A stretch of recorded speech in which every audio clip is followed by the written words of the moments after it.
daripada Nyai makin marah, kita lebih baik tinggalin Lanjutkan dia aja. perjalanan kita ya. Oke. Permisi. Hati-hati Kak Rudi.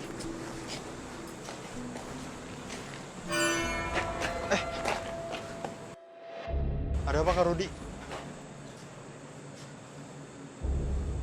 Tiba-tiba ada sekelebat bayangan merah lewat. Bayangan merah. Itu seperti mau nyerang kepala saya. Dia cepat sekali dari sana ke sana. Sekarang sosoknya lagi ada di sebelah sana berarti Kak Rudi.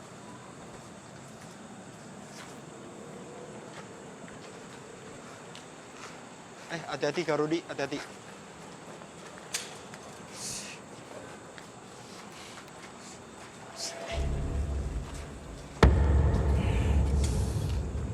Coba untuk diajak komunikasi baik-baik Kak.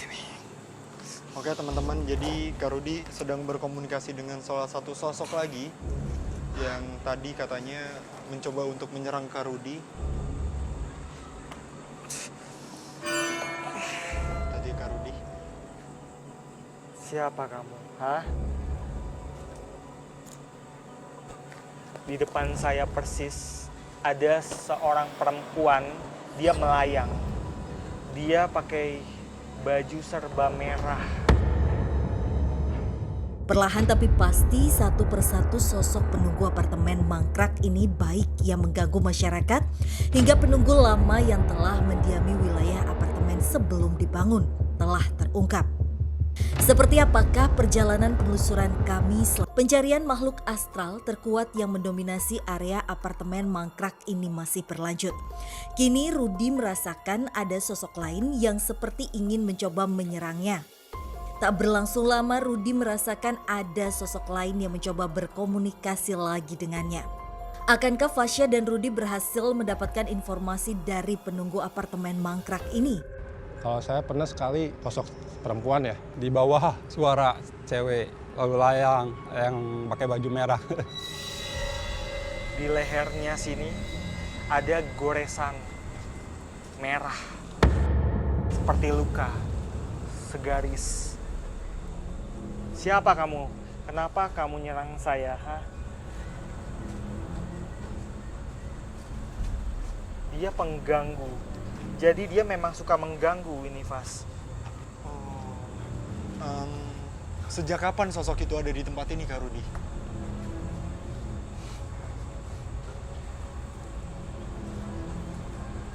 Hati-hati Kak Rudi. Dia baru di sini. Ketika tempat ini terbengkalai, jadi dia baru datang ke sini. Dia datang dan akhirnya sering bermain-main di sekitar sini. Dia jalan-jalan ke sana kemari ke sekitar gedung ini. Dia agak ngelewatin dari gedung ini dan dia suka mengganggu orang-orang, bahkan bikin kerasukan. Sebentar. Berarti orang-orang yang diganggu itu adalah warga sekitar sini Kak Rudi? Betul, warga sekitar sini yang diganggu. Apa alasan sosok itu datang ke tempat ini Kak Rudi? Dia cuma mau main-main aja. Dia memang suka cari gara-gara sama siapapun. Dia datang ke sini, kemudian dia merasa tempat ini enak buat dia menetap di sini. Tapi dia suka mengganggu warga-warga di sekitar sini.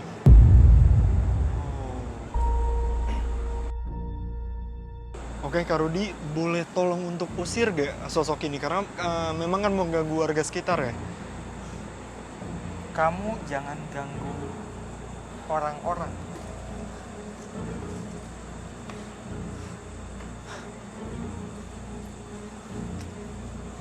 Pergi nggak? Oke, teman-teman, Kak Rudi sedang mencoba untuk mengusir sosok itu dari tempat ini agar tidak mengganggu warga sekitar sini lagi dan agar tempat ini lebih sedikit gangguan dari sosok-sosok seperti itu. Jadi Kak Rudi.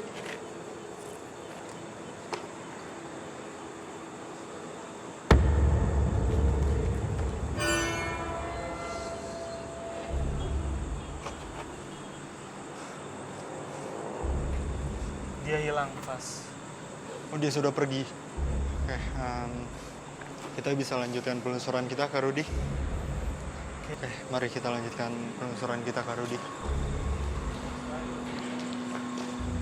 Fas, Ya, saya tiba-tiba ngerasa ini tuh auranya bukan aura yang mengancam, tapi kayak semacam aura kesedihan, kepiluan. Dia ada di sebelah. di sebelah mana, Kak Rudi? Melanjutkan Sana. proses Di penelusuran sebelah ke lokasi yang cukup lembab dikarenakan adanya genangan air di beberapa sudut, Fasya dan Rudi kembali menyusuri spotlight dan menemukan sosok lain lagi di Ada. tempat ini. Laki-laki. Dia seperti sosok paruh-baya, laki-laki paruh-baya. Dia di sini, di ujung sini,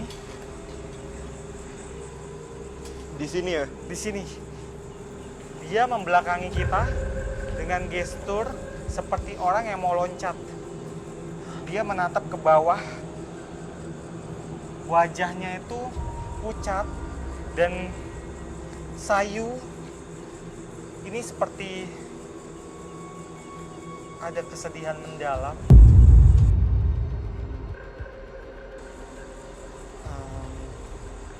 Mungkin bisa diajak komunikasi, Kak Rudi, sosoknya. Kenapa dia bisa ada di tempat ini?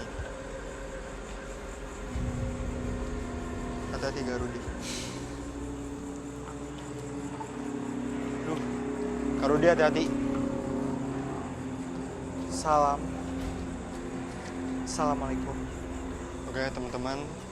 Kak Rudi sedang berkomunikasi dengan sosok pria parubaya ini yang kalau kata Kak Rudi mempunyai kisah yang cukup sedih. Pengamanan. Pengamanan. Dulu dia ini adalah seorang pengamanan di sini. Penjaga di tempat Penjaga ini. Jadi dia ini adalah jin korin. Jadi dia ini manusia yang menjaga tempat ini.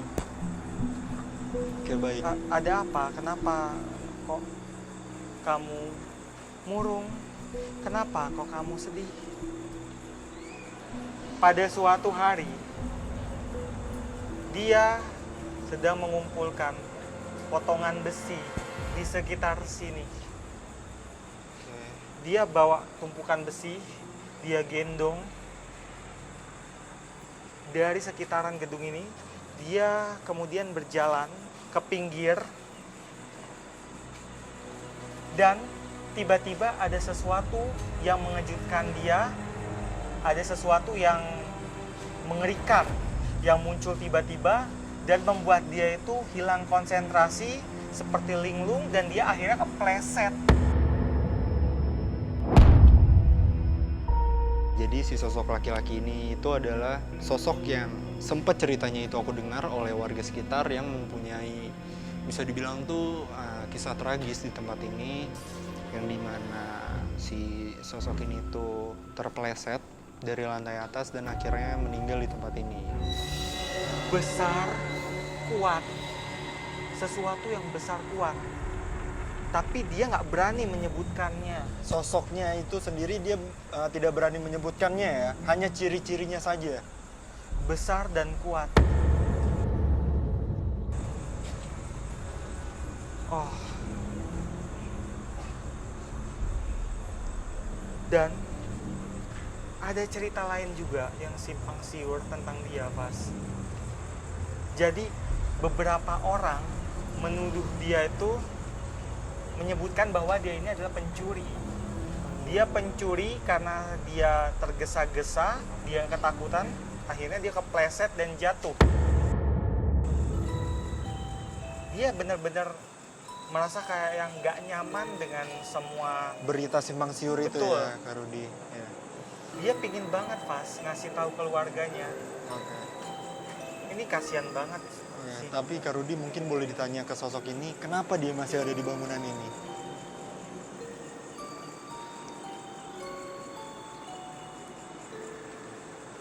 Karena disinilah tempat terakhir dia dapat kecelakaan fatal itu.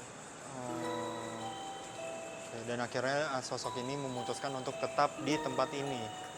Dan Oke. dia bilang mungkin suatu hari nanti kalau sudah waktunya dia akan datang ke dalam mimpi. Ke dalam mimpi keluarganya. Oh, oke. Dia mau ngomong tentang apa yang sebenarnya terjadi. Sebenarnya terjadi.